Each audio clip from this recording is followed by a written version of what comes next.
김원경 민주당 혁신위원장이 지난 30일 청년 세대 좌담회에서 행한 발언이 노인 비하 발언이라는 비판을 받자 어제 입장문을 내고 중학생의 아이디어를 왜곡해 발언 취지를 어르신 폄하로 몰아가는 것은 사안을 정쟁적으로 바라보는 구태적 프레임이자 전형적인 갈라치기 수법이라고 반박했습니다.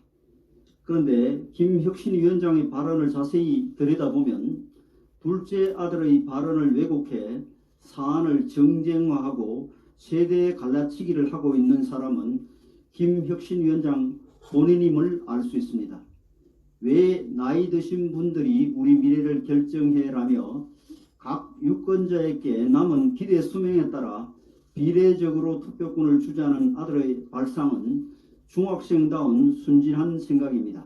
하지만 김혁신위원장이 이 생각을 받아 미래가 긴 사람과 미래가 짧은 사람이라는 갈등적 표현으로 세대를 대비시키는 순간 아들의 순진한 발상은 어느새 고도의 정쟁적인 주장으로 바뀌기 시작합니다. 더욱이 아들의 말이 참 합리적이지만 민주주의 국가의 1인 1표 원칙 때문에 실현되기 힘들다고 답한 것도 1인 1표 원칙이 합리적이지 않는 것처럼 이야기했다는 오해를 사기에 충분합니다. 미래가 짧은 사람에게 미래가 긴 사람과 똑같이 한 표를 주는 1인 1표의 원칙은 합리적이지 않다는 얘기입니다. 민주당은 2004년 열린 우리당 시절부터 입에 담을 수 없는 노인 폄하 발언의 긴 역사를 가지고 있는 정당입니다. 김 위원장이 진정으로 혁신해야 할 것은 이처럼 갈등적 세계관으로 우리 사회를 바라보며 표 계산을 앞세워 극단적 국민 분할 지배 전략으로 선거에 접근하는 민주당의 구태입니다. 그런데도 혁신이도 그런 구태에 빠져 있다면 민주당의 혁신은 이미 물 건너간 것입니다. 이재명 민주당 대표가 기시다 후미오 일본 총리에게 오염수 해양 방류 보류를 촉구하는 서한을 보낸 것이 확인됐습니다. 민주당은 지난달 28일에 발송하고서 어제가 되었어야 그 사실을 공개했는데 독자적인 비밀 외교를 하려는 것인지 의아할 따름입니다.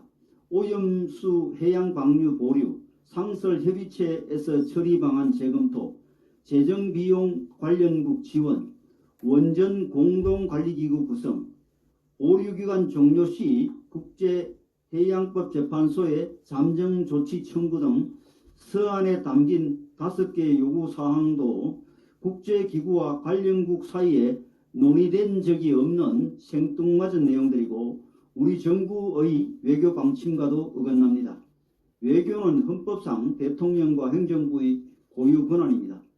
정부로 인정할 수 없다는 대선 불복 심리가 아니라면 야당 대표가 마치 국가 수장이라도 된 것처럼 중요 정책 결정 사안을 두고 임의로 외교에 나설 수는 없는 법입니다. 지금 우리 정부는 IAEA 후쿠시마 사무소에 우리 인력을 상주시키기 위해 IAEA와 일본 정부를 설득하는 외교 전략을 진행 중입니다. 그런데 제1야당이 비현실적인 주장으로 외교 마찰을 일으키면 정부의 노력이 물거품으로 돌아갈 위험이 커지게 됩니다. 민주당은 일본 정부가 받아들일 리 없고 국제사회도 동의하지 않는 주장으로 외교 갈등을 지속하는 것과 국제적 기준 속에서 우리의 입장을 관철시키는 것 중에서 무엇이 더 국익에 도움이 될지 진지하게 고민해 보시길 바랍니다.